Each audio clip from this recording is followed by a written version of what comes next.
નમસ્કાર ગુજરાત, આજના તાજા હવામાન સમાચારની અંદર આપનું હાર્દિક સ્વાગત છે મિત્રો। આજે ગુજરાત રાજ્યમાં ફરી વખત વરસાદી મોજું ફરી વળ્યું છે। હવામાન વિભાગ દ્વારા આગાહી કરવામાં આવી રહી છે કે આજે ગુજરાતના ઘણા બધા જિલ્લાઓની અંદર રાત્રે 10 વાગ્યા પછી છે વરસાદી રાઉન્ડ છે શરૂ થશે। ગુજરાત રાજ્યની અંદર વરસાદનો પ્રથમ રાઉન્ડ શરૂ થવાનો છે। પહેલાં તમને જણાવી દઈએ તો એક લો પ્રેશર સિસ્ટમ અત્યારે પૂર્વ ભારતમાંથી બહાર નીકળી અને મધ્ય ભારત તરફ આગળ વધી અને ગુજરાત તરફ આગળ વધવાને લઈને સમાચાર મળી રહ્યા છે। તો બીજી તરફ જે દક્ષિણ ભારતની અંદર અને બંગાળની ખાડીની અંદર વેસ્ટર્ન ડિસ્ટર્બન્સ સર્જાણું હતું, તેના કારણે ભારે પવનો ફૂંકાના વરસાદી માહોલ જોવા મળ્યો અને હવે તો ગુજરાત રાજ્ય ઉપર ચોમાસાના વરસાદની શરૂઆત થવાને લઈને આગામી 24 કલાકનો સમય બાકી રહ્યો છે। આજે મિત્રો 14, 15 અને 16 જૂનના રોજ ગુજરાત રાજ્યની અંદર ઘણા બધા જિલ્લાઓની અંદર વરસાદ પડવાનો છે।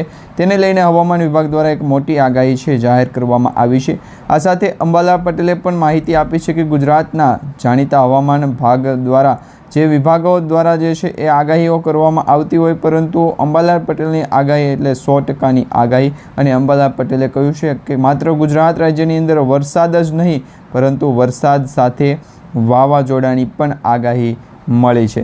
તો આ વાવાઝોડું છે કઈ દિશા તરફથી આગળ વધવાનું છે, ક્યાં જવાનું છે અને ક્યાં અસર કરવાનું છે, તેના વિશેની હવામાન આગાહી જણાવશું। સાથે એ પણ જણાવશું કે દક્ષિણ ભારતની અંદર અત્યારે ઘણા બધા રાજ્યોની અંદર ચોમાસાના વરસાદે જે છે એ રૌદ્ર સ્વરૂપ ધારણ કર્યું છે। હજી પણ આગામી દિવસોની અંદર આ વાતાવરણની અંદર પલટો છે એ યથાવત રહેશે અને મધ્ય ભારતના પણ ઘણા બધા રાજ્યોની અંદર ચોમાસાની સ્થિતિ છે મજબૂત થઈ છે। આગામી 24 કલાક એટલે કે 15 જૂન અને 16 જૂનના દિવસે ગુજરાતના ઘણા બધા જિલ્લાઓની અંદર વરસાદ જે છે એ ભૂકા બોલાવવાનો છે। વાતાવરણની અંદર એકાએક મોટો પલટો આવવાનો છે। તેને લઈને હવામાન વિભાગ દ્વારા અને હવામાન જે આગાહીકારો દ્વારા જે છે એ હવામાન સમાચાર મળ્યા છે તેના વિશેની આગાહી જાણીશું, તેના વિશેની માહિતી મેળવશું। તે પહેલાં ગુજરાતના જે પણ મિત્રો અમારી આ ટોટલ માહિતી યુટ્યુબ ચેનલ પર નવા છે, દરેક મિત્રોને વિનંતી છે, ચેનલને હજુ સુધી સબસ્ક્રાઈબ નથી કરી તો અત્યારે જ ચેનલને સબસ્ક્રાઈબ કરી લેજો, જેથી કરી આવી દરેક આગાહી અને દરેક હવામાન સમાચાર તમને સૌપ્રથમ મળી જાય। પહેલાં મિત્રો વાત કરીએ તો કચ્છ લાગુના જિલ્લાથી કચ્છના વિસ્તારોની અંદર જે છે લખપત, નળિયા તેમજ ખાવડના વિસ્તારોથી લઈ અને ગાંધીધામ, ભુજ અને માંડવી આટલા વિસ્તારોની અંદર જે છે એ વાતાવરણ પલટાણું એટલે વરસાદી માહોલ છે એ જોવા મળ્યો છે। સાથે અલનીનોની અસર પણ જોવા મળી છે, એટલે કે અલનીનોની અસર હવે જે છે એ ભૂકા બોલાવશે। અંબાલાલ પટેલે કહ્યું છે અલનીનોની અસરના કારણે જે લો પ્રેશર સિસ્ટમો સક્રિય થયેલી હતી, વાતાવરણની અંદર પલટો આવેલો હતો, તે દરેક રાજ્યોની અંદર અને દરેક વિસ્તારોની અંદર મોટા પાયે છે એ વરસાદ ભૂકા બોલાવશે। ચોમાસાની સિઝન શરૂ થવાને લઈને હવામાન વિભાગ દ્વારા જ્યારે આગાહીઓ કરવામાં આવી ત્યારે અગાઉ પણ આપણને માહિતી આપવામાં આવી હતી કે વરસાદી સિસ્ટમ આ વર્ષે ગુજરાત સુધી પહોંચતાની સાથે વાર લાગી શકે, એટલે કે મોડું થઈ શકે છે, તેમ પણ થયું છે મિત્રો। સામાન્ય રીતે 15 જૂનની આ જે આગાહી હતી 2026નું ચોમાસું ગુજરાતમાં બેસે તેને લઈને 15 જૂન આપવામાં આવી હતી, પરંતુ આજે 15 જૂનનો સમય વીત્યો તેમ છતાં ગુજરાતના ઘણા બધા જિલ્લાઓની અંદર હજી વરસાદનું એક ટીપું પણ પડ્યું નથી। હવે મિત્રો તમને જણાવીએ કે આજથી 16 તારીખથી 17, 18, 19 અને 20 આ 5 દિવસનો સમયગાળો ગુજરાત રાજ્ય ઉપર અતિ ભયંકર રહેશે, કારણ કે કાળા ડિબાંગ વાદળો, વીજળીના કડાકા ભડાકા સાથેનો વરસાદ અને ભારે પવનો, જેમાં પવનની ગતિ પણ સામાન્ય કરતાં ડબલ રહેવાની આગાહી દર્શાવવામાં આવી છે, એવી શક્યતાઓ દર્શાવવામાં આવી રહી છે। વરસાદી સિસ્ટમની આગાહીઓ હવામાન વિભાગ દ્વારા જ્યારે જાણકારી સ્વરૂપે આપવામાં આવે ત્યારે વિવિધ મોડલોના ભાગરૂપે આપણે આગાહી જોતા હોઈએ છીએ, જેમાંનું આઇકોન મોડલ અને ECMWF મોડલની માહિતી સૌપ્રથમ આપણે જોઈએ તો હવામાન વિભાગ દ્વારા જ્યારે પૂર્વ ભારતના જેટલા પણ રાજ્યો છે ત્યાં વરસાદી સિસ્ટમની એક્ટિવિટીની જે માહિતી આપી હતી, તે પછી મધ્ય ભારત અને દક્ષિણ ભારતના જે રાજ્યો છે, જે વિસ્તારો છે ત્યાં ચોમાસું જે છે એ વધારે પડતું એક્ટિવ થશે તેની આગાહી આપી। પરંતુ હવે જે આગાહી આપવામાં આવી છે આજથી, એટલે કે 15 જૂનથી જે આગાહી આપવામાં આવી છે તેમાં માહિતી એ પ્રમાણે મળી રહી છે કે ગુજરાત રાજ્ય ઉપર વરસાદી સિસ્ટમનો જે છે એ હવે દોર શરૂ થશે। આજથી ગુજરાતના ઘણા બધા જિલ્લાઓની અંદર વાતાવરણ પલટાશે, જેમાં સૌપ્રથમ વાત કરીએ તો દક્ષિણ ગુજરાતથી વાત કરવાની છે મિત્રો। દક્ષિણ ગુજરાતના જે જિલ્લાઓ છે તેની અંદર વાત કરીએ તો તેમાં સુરત છે, નવસારી છે, વ્યારા છે, તેમજ ચીખલી છે, આહવા, નવપુરા, ઉમરાપાડા તેમજ વાપી, સેલવાસ અને જે દક્ષિણ ગુજરાતના 4 થી 5 એવા જે જિલ્લાઓ છે તેની અંદર તો મિત્રો અત્યારે ઓરેન્જ એલર્ટ છે એ જાહેર કરવામાં આવ્યું છે.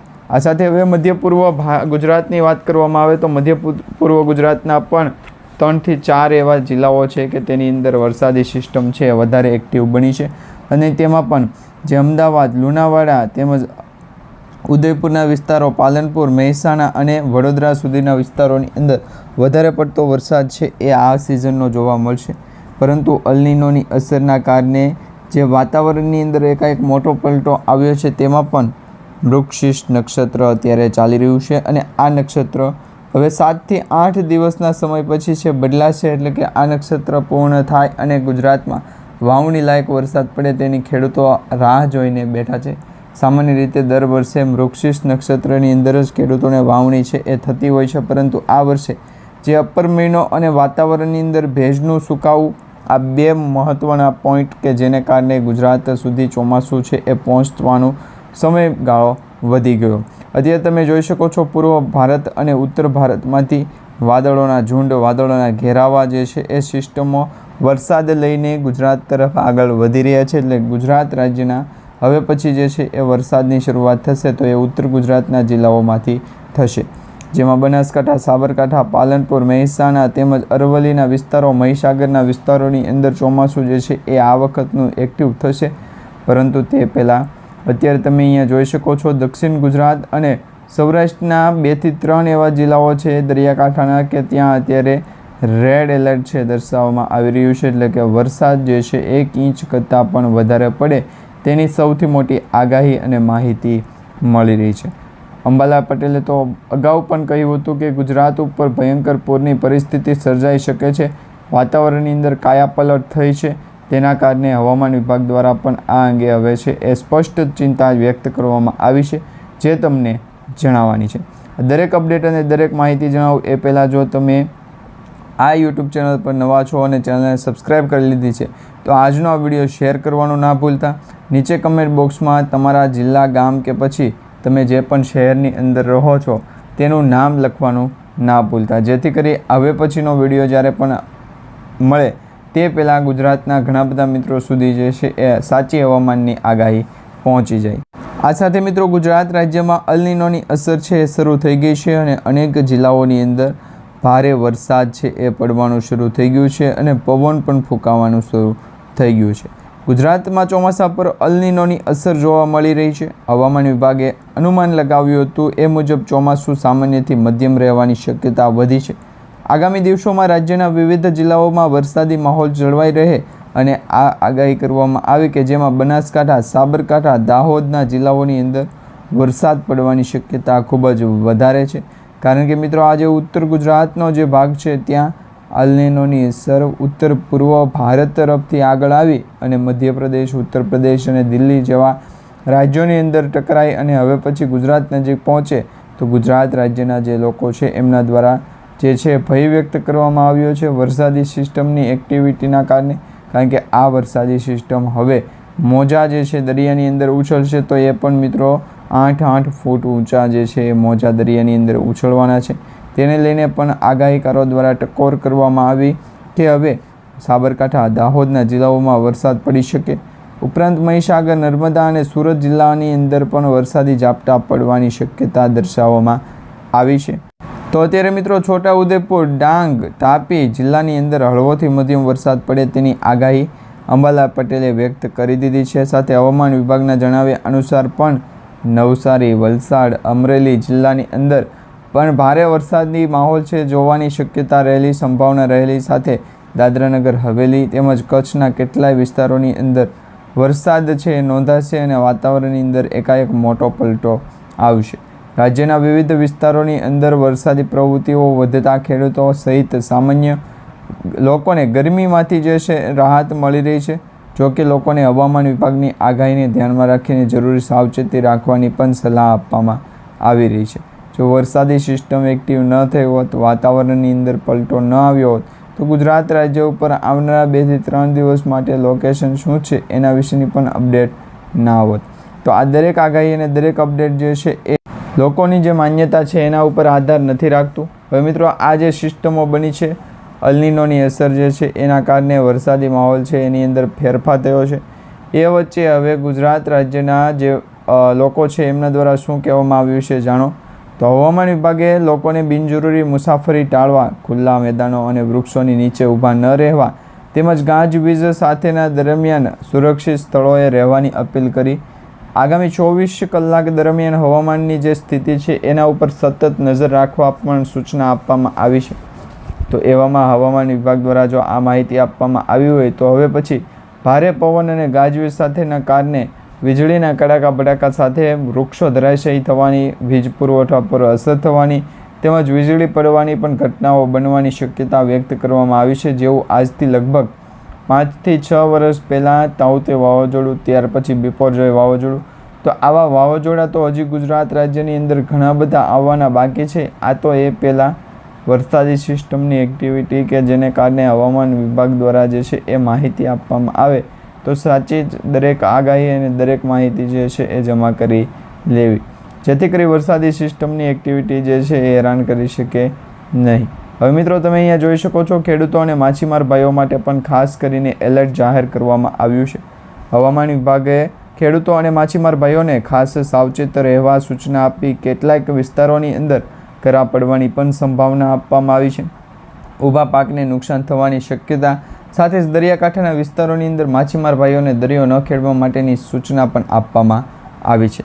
આ સાથે મિત્રો ગુજરાતમાં નહીં પરંતુ ભારત દેશના 19 રાજ્યો માટે ચેતવણી જાહેર કરવામાં આવી છે, જેમાં હવામાન વિભાગ દ્વારા ઉત્તર પ્રદેશ, બિહાર, દિલ્હી, રાજસ્થાન, હરિયાણા, ઉત્તરાખંડ, હિમાચલ પ્રદેશ, પંજાબ, જમ્મુ અને કાશ્મીર, ઝારખંડ, પશ્ચિમ બંગાળ, ઓડિશા, છત્તીસગઢ, મધ્યપ્રદેશ, આસામ, કેરળ, તમિલનાડુ, ત્રિપુરા અને મેઘાલયમાં ભારે વરસાદી અને વાવાઝોડાની શક્યતા છે. એટલે લગભગ ઉત્તર ગુજરાતથી લઈ અને પૂર્વ ગુજરાતના જેટલા પણ વિસ્તારો છે એવી જ રીતના ભારત દેશના પણ પૂર્વ ભારતથી ઉત્તર ભારતના જે વિસ્તારો છે એ દરેક વિસ્તારોની અંદર અત્યારે ચોમાસાની એક્ટિવિટીની સાથે વાવાઝોડાની પણ શક્યતાઓ દર્શાવવામાં આવી છે.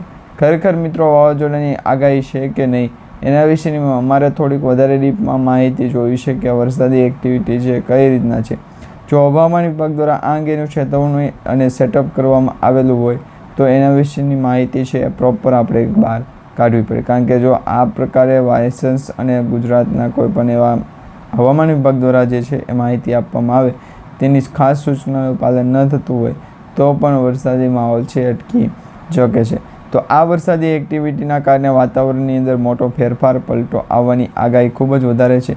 પરંતુ એ પહેલાં તમને સમાચાર જણાવી દઈએ કે આઈએમડી ડિપાર્ટમેન્ટ દ્વારા દેશભરમાં ફરી એક વખત હવામાનમાં મોટો પલટો આવ્યો છે, ફેરફાર થયો છે જે જોવા મળી રહ્યો છે. તેને લઈને ભારતીય હવામાન આઈએમડી ડિપાર્ટમેન્ટ, ઇન્ડિયન મેટ્રોલોજી ડિપાર્ટમેન્ટે સૌથી મોટી આગાહી જાહેર કરી છે, ચેતવણી જાહેર કરી કે 14 તારીખથી લઈ અને 15 તારીખ વચ્ચે ગુજરાતમાં ઘણા બધા જિલ્લાઓ અને મહારાષ્ટ્ર તેમજ બોર્ડર લાગુના વિસ્તાર, આસામ અને બિહાર આટલા જિલ્લાઓની અંદરથી કોઈ પણ ગામડાના લોકો પણ છે એ વધારે પડતા વરસાદી સિસ્ટમને એક્ટિવ કરી અને ફોલો કરતા હોય તો દરેક લોકો સુધી સામાન્ય રીતે વધારે અસર છે એ પહોંચી ગઈ અને વાતાવરણની અંદર પણ ફેરફાર જે દર્શાવવામાં આવવું જોઈએ એ આવતું છે. પરંતુ હવે ગાજવીજ અને વાવાઝોડા સાથે તીવ્ર સ્ટોમ, થંડરસ્ટોમ એક્ટિવિટીના કારણે વાતાવરણમાં એકાએક પલટો, વરસાદ, વાવાઝોડું અને આઈએમડી દ્વારા મોટું એલર્ટ કે ભારે વરસાદની આગાહી,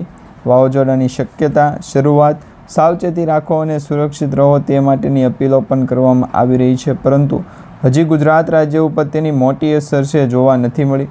વાતાવરણની અંદર એકાએક કાયા પલટ થઈ છે, પરંતુ વરસાદી સિસ્ટમ જે છે એ હજી પણ વાતાવરણની અંદર ફેરફાર થતાં આગળ વધી નથી.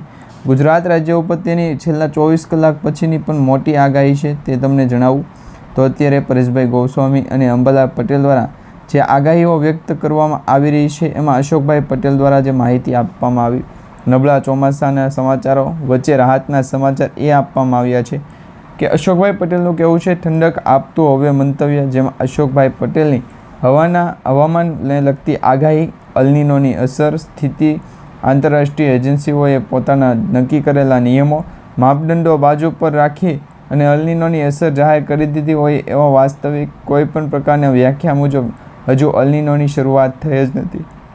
ચોમાસા ઉપર અસર છે એ ચોમાસાના આધારે માત્ર અલ નીનોની ઉપર જ નહીં પરંતુ બીજા 8 થી 10 એવા પરિબળો છે જેને કારણે પણ ખેડૂતો માટે સંદેશો એ કે વરસાદ જો પાછો ખેંચાય, વાતાવરણની અંદર ક્લાઇમેટ ચેન્જની અસર આવે, ફેરફાર થાય તો જ આવે. ગુજરાતના દરિયાકાંઠાના લોકો જે છે એ સૌથી મોટા અપડેટ ગુજરાતના ઘણા બધા લોકો પાસેથી વરસાદી સિસ્ટમના એક્ટિવિટીના જે છે એ સમાચાર, આ દરેક અપડેટ છે એ સમયસર દરેક લોકોને મળતા હોય છે. હવે આ સાથે સાથે મિત્રો જે હવામાન વિભાગ દ્વારા જે છે એ ઓફિશિયલી જાહેરાત કરવામાં આવી છે તેના વિશેની માહિતી જાણીએ તો 15 થી 22 જૂનની વચ્ચે દક્ષિણ ગુજરાતમાં ચોમાસું રહેવાની આગાહી, 18 થી 24 જૂન વચ્ચે સૌરાષ્ટ્રમાં વરસાદની આગાહી, 24 જુલાઈના પ્રથમ અઠવાડિયાની અંદર એટલે કે 24 જૂનથી લઈ અને જુલાઈ મહિનાની 1લી તારીખ એટલે 24 તારીખથી 1લી તારીખ સુધીમાં દક્ષિણ ગુજરાત સાથે સાથે મધ્ય ગુજરાત અને ઉત્તર ગુજરાતના જે હરોળમાં આવતા જેટલા પણ રાજ્યો છે તેની અંદર વરસાદ પડવાની આગાહી દર્શાવવામાં આવી રહી છે. આ માત્ર હવામાન વિભાગે જ નહીં પરંતુ તેમના ડિરેક્ટર એ.કે. દાસ દ્વારા જે સૌથી મોટી આગાહી દર્શાવવામાં આવી છે તેમાં ગુજરાતમાં હવામાન વિભાગની આગાહી સૌરાષ્ટ્ર માટે જ નહીં પરંતુ 16 જૂનથી વરસાદી રાઉન્ડ છે એ 14 એટલે કે ગઈકાલે આજે 15 તારીખ અને આવતી 16 તારીખથી છે એના વરસાદના મૂળ સ્વરૂપમાં ગુજરાતનું હવામાન વિભાગ જે છે એ જાહેર થતું હતું કે કોઈ પણ પ્રકારે વરસાદ ઊભો રહી ગયો, કોઈ પણ પ્રકારે વરસાદ નહીં આવે. પરંતુ હાલ મિત્રો તમે જોઈ શકો છો ઉત્તર ગુજરાતના જેટલા પણ જિલ્લાઓ છે તેની અંદર એકાએક કાયા પલટ વાતાવરણને લઈને થઈ, વરસાદી સિસ્ટમને લઈને થઈ. તો હવામાન વિભાગ દ્વારા થઈ તો આ વરસાદી સિસ્ટમની એક્ટિવિટી હજી પણ 2 થી 3 દિવસ માટે ગુજરાત રાજ્ય ઉપર છે પરિભ્રમણ કરશે, વાતાવરણની અંદર પલટો લાવશે. ત્યાર પછી જ સાયક્લોનિક સર્ક્યુલેશનની અસર જે અલ નીનોની અસર છે એના પર ટ્રાન્સફર થશે અને તેની કારણે ગુજરાત રાજ્યનું હવામાન છે એ સ્પષ્ટ ચોખ્ખું થશે અને જે ધૂમ્રપાનવાળું હવામાન હતું એ હવે ક્લીન થશે. ત્યાર પછી ગુજરાતના દરિયાકાંઠાનું લોકેશન સ્વરૂપે અલગ અને વેસ્ટર્ન ડિસ્ટર્બન્સની આગળ વધી ગઈ છે. તો આ માટે હવામાન વિભાગ દ્વારા જે ફેરફાર કરવામાં આવ્યો છે એના વિશે હવામાન વિભાગ દ્વારા જે માહિતી આપવામાં આવી છે એ પણ આપણે આવતીકાલના વિડીયોની અંદર જાણી લઈશું. જેથી કરી મિત્રો દરેક લોકો સુધી આજનો વિડીયો શેર કરી દેજો, દરેક લોકો સુધી આજનો વિડીયો પહોંચાડી દેજો.